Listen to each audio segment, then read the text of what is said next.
안녕하세요. 서창훈의 신앙일침입니다. 한 주간도 평안하셨습니까? 오늘도 서창훈의 신앙일침을 찾아주신 여러분 모두에게 하나님의 은혜와 평강이 가득하기를 기원합니다. 오늘 서창훈의 신앙일침은 교회의 연합활동 필요한가? 라고 하는 부분입니다. 교회의 연합활동 필요한가?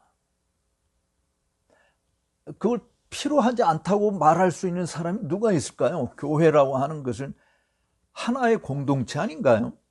예수님을 구주로 믿는 믿음의 공동체, 한 하나님을 섬기고 한 구주 예수 그리스도를 의지하고 살아가는 신앙 공동체가 교회인데, 교회는 하나잖아요. 그러니까 당연히 예수님께서도 요한복음 17장에서 하나 되기를 위해서 기도하셨던 것처럼 교회가 하나 되는 연합활동이라고 하는 것은 매우 의미 있다고 보아집니다. 더군다나 대사회적인 여러 이슈들에 대해서 교회가 한 목소리를 낼 수 있다고 한다면 그것처럼 바람직한 것이 없겠죠. 근데 제가 지금 교회의 연합활동 필요한가 이런 제목의 신앙일침을 말하고 있는 것은 한국 교회가 연합활동을 많이 하는데 그 연합활동에 과연 사회적인 영향뿐만 아니라 교회의 성장과 성숙을 꾀하는데 기여하고 있느냐라고 하는 부분 때문에 그렇습니다. 과거 우리 교단에 속해 있었던 기도학생운동, SCE나 SCF나 이런 기도학생운동 면료회, 학생 면료회라고 그랬었죠. 청장년 면료회, 이런 것들을 통해서 교회가 하나됨을 구현하는 일에 정말 좋은 역할을 감당했고 또 교회의 성장에도 큰 기여를 해왔던 것은 분명합니다. 그런데 어느 날부터인가 부활절 연합 집회나 또 무슨 특별한 해를 맞이해서 특별한 어떤 기념을 한다고 모였던 연합 행사들, 그리고 실질적으로 한국 기독교 총연합회나 한국 교회 총연합회나 어떤 그 교단 안에 있는 수도권 연합회, 어떤 충청권, 호남권, 영남권 이런 연합회 활동들이 과연 그게 필요한가라고 하는 부분이, 물론 정치하는 사람들한테는 매우 의미 있는 것인 것은 틀림없습니다.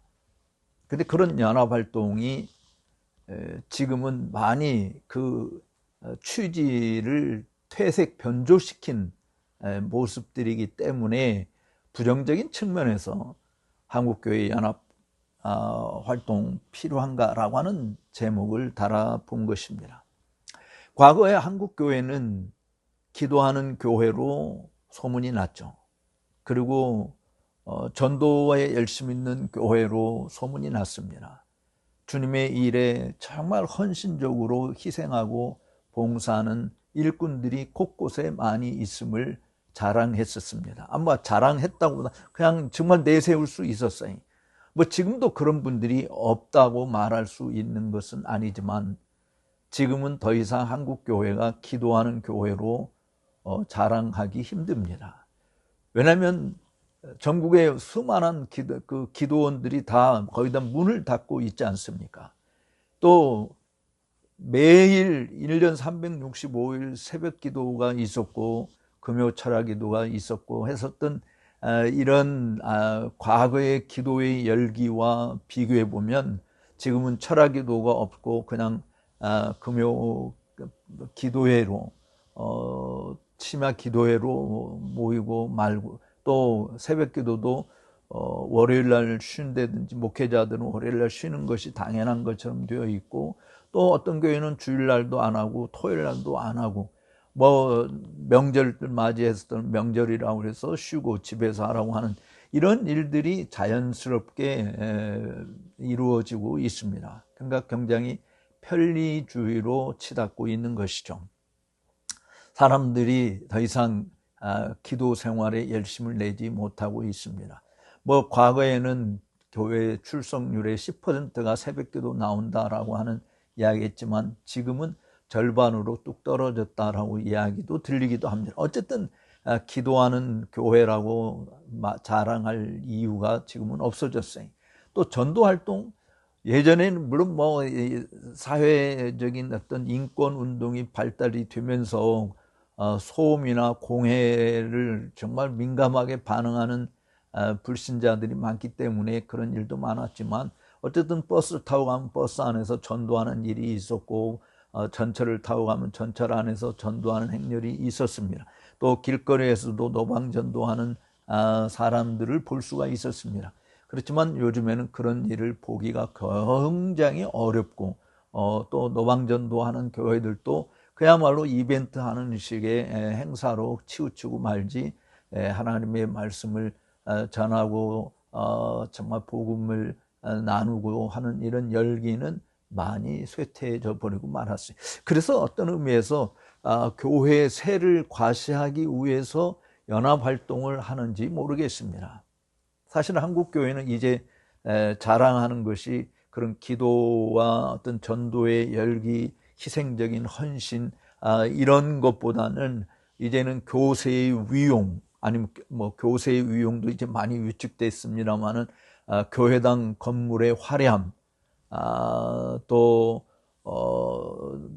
돈의 위력, 뭐 이런 것들을 자랑하고 있는 것은 아닌가 하는 생각을 하지 않을 수 없습니다.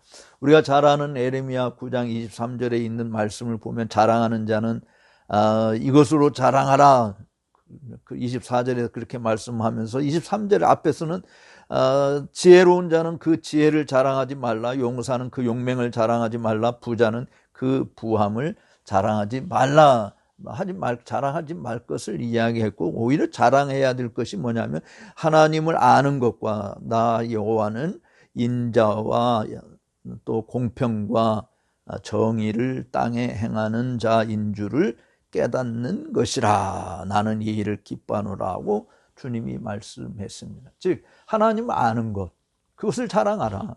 그리고 하나님께서 자비로우신 분이시고 공의를 행하시는 분이시고 정말 공평하게 행하신, 공정하신 하나님이신 것을 자랑하라고 하는 것을 말씀하고 있죠. 저는 뭐 돈을 자랑하는 사람들은 돈 많은 사람이겠고, 지혜를 자랑하는 사람은 정말 지혜가 많은 사람일 수 있고, 용맹을 자랑하는 사람은 정말 뭐 의기양양한, 정말 뭐 체력적으로나 또 어떤 정서적으로나 배경적으로나 어떤 성격적으로 정말 용감한 면들을 드러낼 수 있습니다. 근데 한국 교회는 지혜롭지도 못하고 더 이상 용맹하지도 않고, 그냥 남은 것은 사실 겉모습만 반듯한 것 같은 부의 위용을 나타내려고 하는 모습이 많죠. 그런데 그것도 자랑하면 안 됩니다. 사실은 자랑할 것도 없잖아요. 왜냐하면 모든 것이 다 주께로부터 온 것이고 주께로부터 받지 않은 것이 뭐가 있습니까?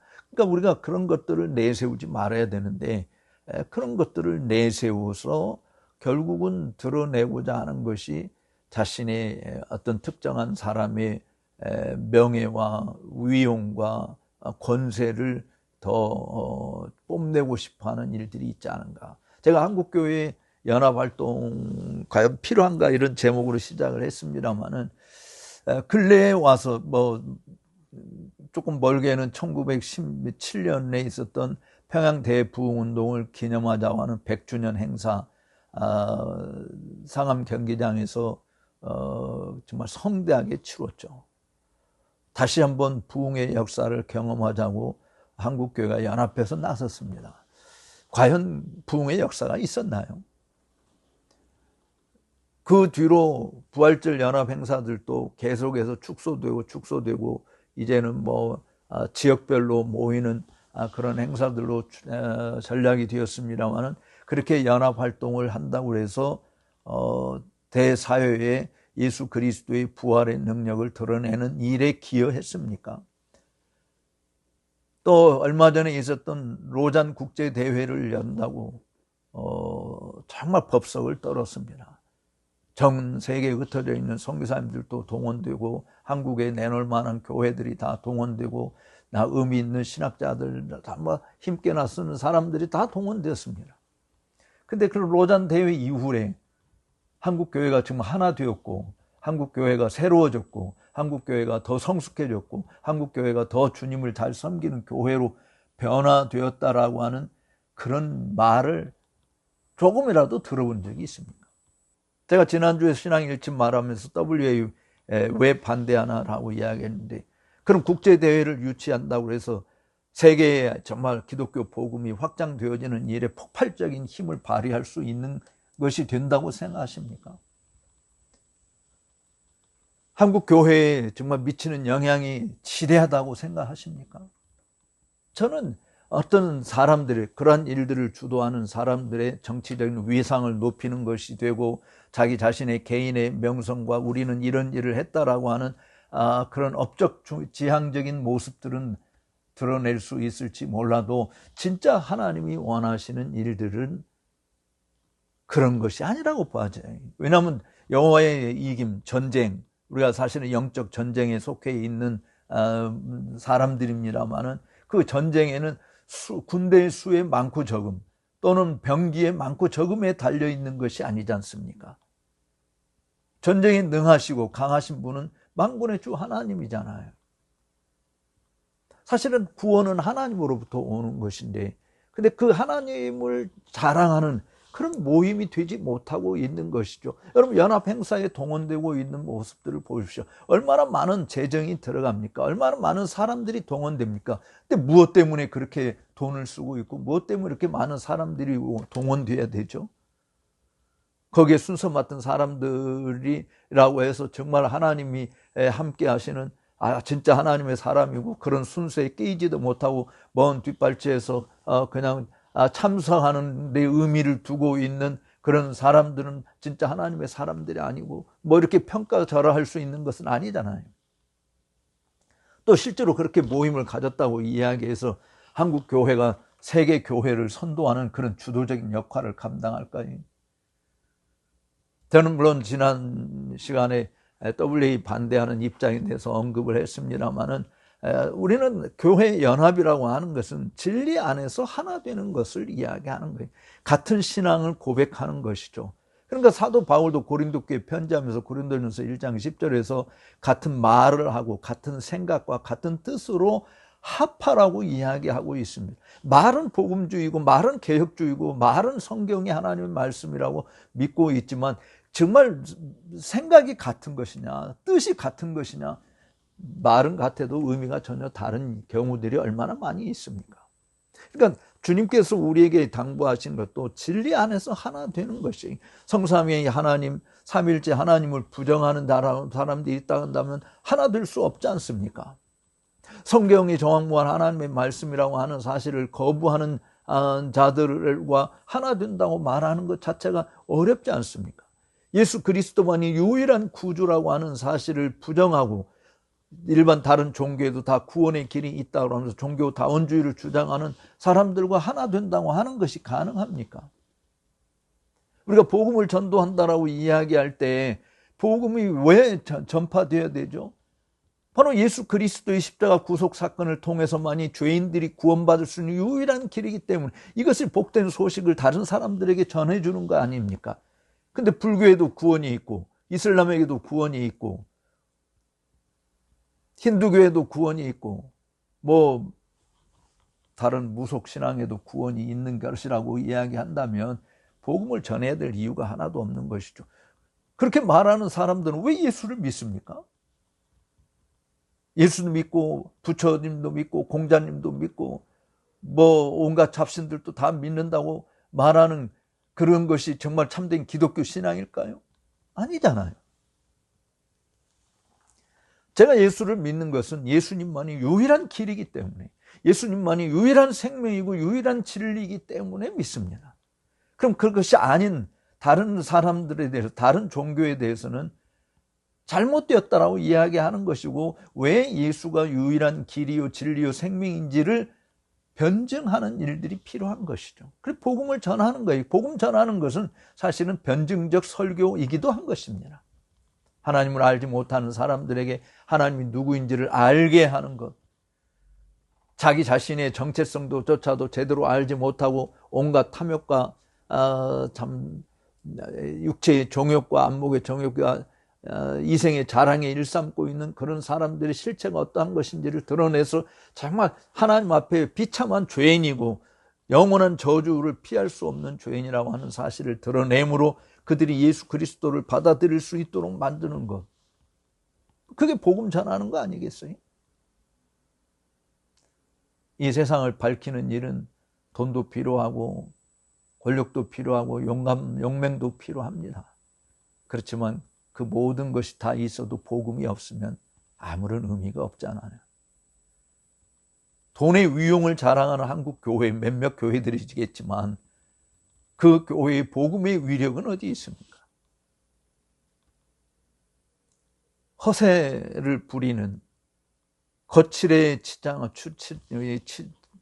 치중하고 있는 그런 교회들에 있어서 복음의 능력은 어떻게 나타납니까? 오늘 우리들이 깊이 생각할 것은 진짜 연합은 진리 안에서 하나입니다. 사실은 진리 안에서 같은 진리를 고백하고 같은 의미로 말하고 같은 생각을 가지고 있는 형제들조차도 하나 되지 못하고 있잖아요. 개혁교회라고 이야기하는 사람들이 하나 됩니까? 저는 어떤 의미에서 굉장히 회의적인 생각이 들 때가 많아요.